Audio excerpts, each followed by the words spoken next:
La parole est à Monsieur Raphaël Schellenberger. Merci Monsieur le Président. Ma question s'adresse à Madame la Ministre de la Justice. Hier soir, à 23 h, le premier écocide de l'histoire a été commis. Hier soir, un crime contre le climat a été orchestré par le gouvernement. Hier, vous avez étouffé Fessenheim au bénéfice du dogme et au détriment de l'environnement.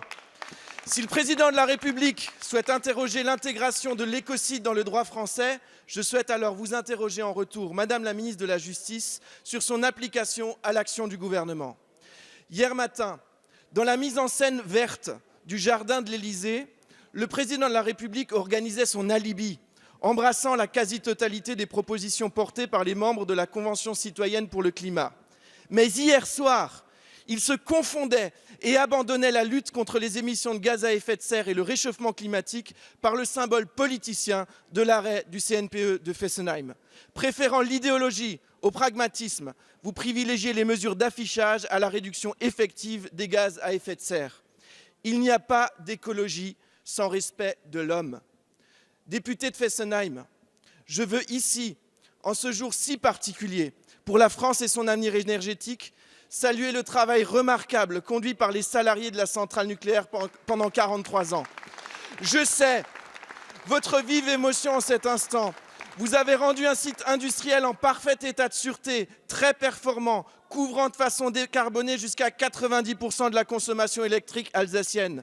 Au fond, depuis 40 ans, vous avez fait bien plus pour protéger l'environnement que ceux qui s'en arrangent à tort le monopole.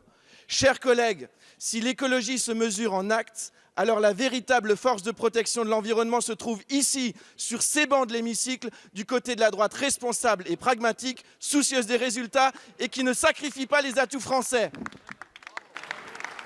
Merci, monsieur le député. La parole est à Madame Emmanuelle Vargon, secrétaire d'État auprès de la ministre de la Transition écologique et solidaire.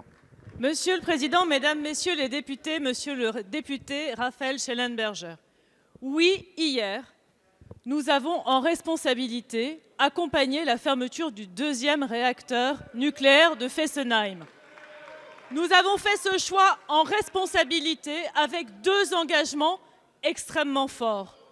Le premier, c'est un engagement de trajectoire énergique, équilibré et décarboné. Équilibré parce que plus de 70% de notre électricité vient aujourd'hui du nucléaire. Et que pour traiter aussi le dossier de Bure, le dossier de Cigéo, je sais, comme vous, que la question de l'avenir des déchets nucléaires est une question qui, là aussi, est une question importante qui nécessite une réponse. Le deuxième engagement que nous avons pris, c'est un engagement de respect et d'accompagnement des salariés, des sous-traitants et des habitants. Moi aussi, je voudrais saluer, comme vous, le professionnalisme des salariés de Fessenheim, le professionnalisme des salariés d'EDF et de dire que nous ne les laisserons pas tomber.